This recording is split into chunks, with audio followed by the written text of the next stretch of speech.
As much as I love to talk about how much God sucks, it was nice to take a break from that the other day and do an interview about something else.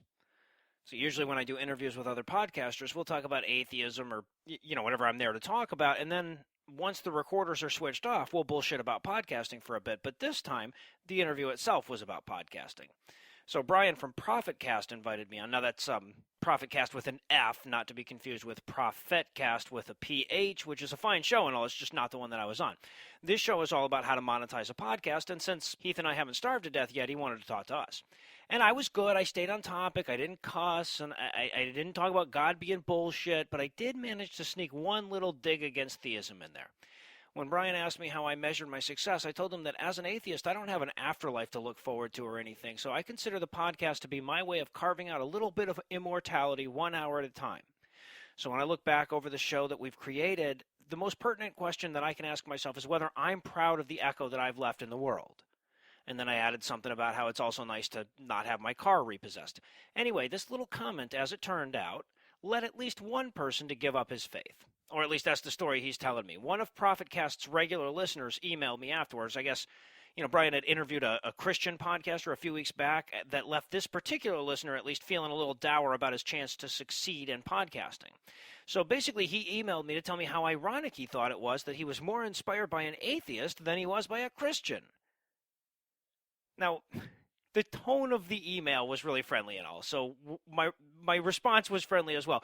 But I pointed out in no uncertain terms just how bigoted it is that that's something he considered ironic, right? I mean, why should an atheist be able to inspire a person with hope? Why should a Christian be able to? Just because they use the word hope a lot?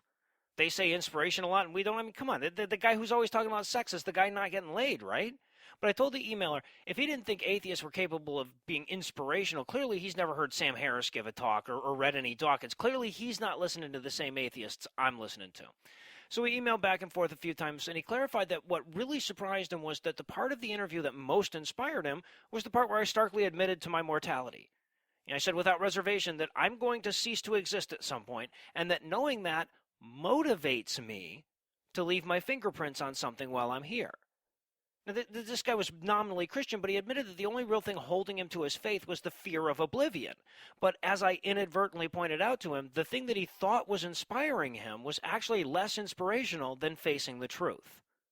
Now, I've talked plenty on this show before about how empowering I find mortality, so I'm not going to rehash the whole conversation that we had. But one of the points that we kept coming back to is the notion that religion has outlived its utility. There was a time when there was no level of immortality available. I imagine the promise of an afterlife was probably more pivotal when you spent 19 hours a day coaxing potatoes out of the ground and raising the 211s of your kids that didn't die of rickets. Knowing that that's all you had to look forward to and then you were going to die. Sure, I can see why you would cling to the concept of heaven even if you had your doubts. And there are plenty of people, even in the world right now, that are in similar circumstances. But immortality is yet another of those many things that religion promised and science delivered. A century ago, the most that the average person could hope for was to do enough in their community to maybe get a road named after them or something. And obviously the vast majority of them couldn't even get that. But today, we all have a chance to leave our mark.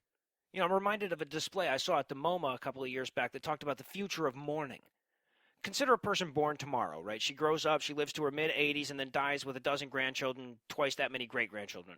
Now think about how much of her life will be documented, echoing up from some digital archive somewhere. Her loved ones can go back and visit her life.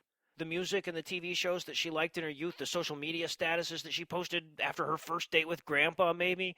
Pictures not just of like her wedding and stuff, but of those mundane moments, those living moments that mean so much more to people who are grieving. You can go back and you can listen to the band that she played with in her 20s. You can read the blog that she started when she was in her 30s or watch the videos that she posted when she was in her 40s. You can grow old with her online again. You can learn things about her that you never knew when she was alive.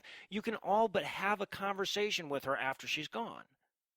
Now, granted, that's pretty crappy immortality if you compare it to the shit that religion promised us, but it's pretty damn good compared with what every generation of humans before us had.